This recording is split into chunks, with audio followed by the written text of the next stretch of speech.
जय माता दी दोस्तों। आज हम आप लोगों के लिए लेकर आए हैं ब्राह्मण जो कि बहुत चतुर हैं, उनके बारे में कथा लेकर आए हैं। आशा करती हूँ आप लोग को यह कथा बहुत अच्छी लगेगी। अगर अच्छी लगे तो सब्सक्राइब ज़रूर करें, बेल आइकन ज़रूर दबाएं, जिससे आपको अगली कथाएं सबसे पहले आपके पास आएंगे। और लाइक शेयर ज़रूर करें, कमेंट्स में अपनी प्रतिक्रियाएं ज़रूर दें। तो चलिए शुरू करते हैं। एक नगर में 4 ब्राह्मण मित्र रहते थे। वे निर्धन थे। एक दिन नगर में महात्मा भैरव नंद का आगमन हुआ। भैरव नंद की ख्याति सुन चारों ब्राह्मण मित्र उनके पास पहुंचकर बोले, आप त्रिकालदर्शी सिद्ध महात्मा है, आपकी कृपा दृष्टि हम जैसे अभागों का भाग्य बदल सकती है। महात्मा भैरव नंद ने उन चारों ब्राह्मण मित्रों पर तरस खाकर उन्हें 4 बत्तियां देते हुए कहा, तुम चारों एक एक बत्ती आपस में बांट लो और हिमालय की ओर उत्तर दिशा में बढ़ते चले जाओ। जिसके हाथ से बत्ती जहाँ गिरेगी वहाँ खुदाई करने पर उसे उसके भाग्य का धन अवश्य प्राप्त होगा। ब्राह्मणों ने महात्मा भैरव नंद को आदरपूर्वक प्रणाम किया और हिमालय पर्वत की ओर चल दिए। लंबी यात्रा के पश्चात हिमालय पर पहुंचने के बाद वे उत्तर दिशा की ओर बढ़ने लगे। थोड़ी दूर चलने के बाद एक ब्राह्मण के हाथ से बत्ती गिर गई।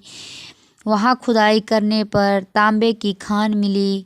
तांबे की खान प्राप्त करने वाले ब्राह्मण ने अपने बाकी साथियों से कहा, मेरे भाग्य में जो था मैंने पा लिया है, तुम आगे जा सकते हो।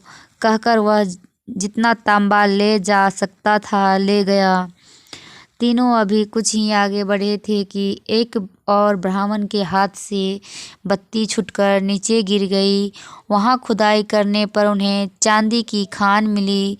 ब्राह्मण ने अपने दोनों साथियों से कहा, मित्रों, अब आगे न जाकर हमें अपनी सामर्थ्य अनुसार चांदी लेकर वापस लौट चलना चाहिए।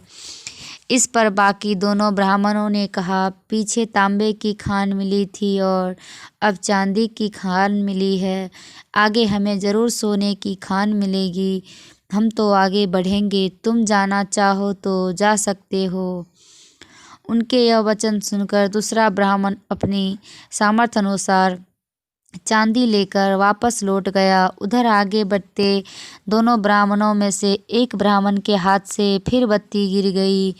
उस जगह की खुदाई करने पर सोने की खान मिली। उसने अपने साथी से कहा, मित्र, अब हम दोनों को अपनी अपनी सामर्थ्य अनुसार सोना लेकर वापस चल देना चाहिए। नहीं, पहले तांबे की खान मिली थी, फिर चांदी की और अब सोने की खान मिली है। अब आगे अवश्य ही रत्नों की खान मिलेगी। अगर तुम जाना चाहते हो तो सोना लेकर चले जाओ। अंतिम ब्राह्मण ने कहा। कुछ दूर आगे जाने के बाद अकेला बचा ब्राह्मण रास्ता भटक गया। भटकते भटकते वह एक ऐसे मैदान में जा पहुंचा जहां खून से लथपथ और सिर पर घूमते चक्र को धारण किए एक व्यक्ति खड़ा था। आश्चर्यचकित ब्राह्मण ने अभी कुछ कहने के लिए मुंह खोला ही था कि सामने खड़े व्यक्ति के सिर पर घूमता चक्र उससे अलग होकर ब्राह्मण के सिर पर आकर घूमने लगा।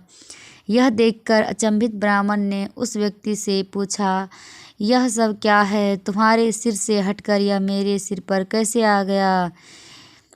यह अत्यधिक लालच का फल है। लोभ के कारण ही मैं इस स्थिति में पहुंचा था और तुम्हारे आने से मुझे इससे मुक्ति प्राप्त हुई है।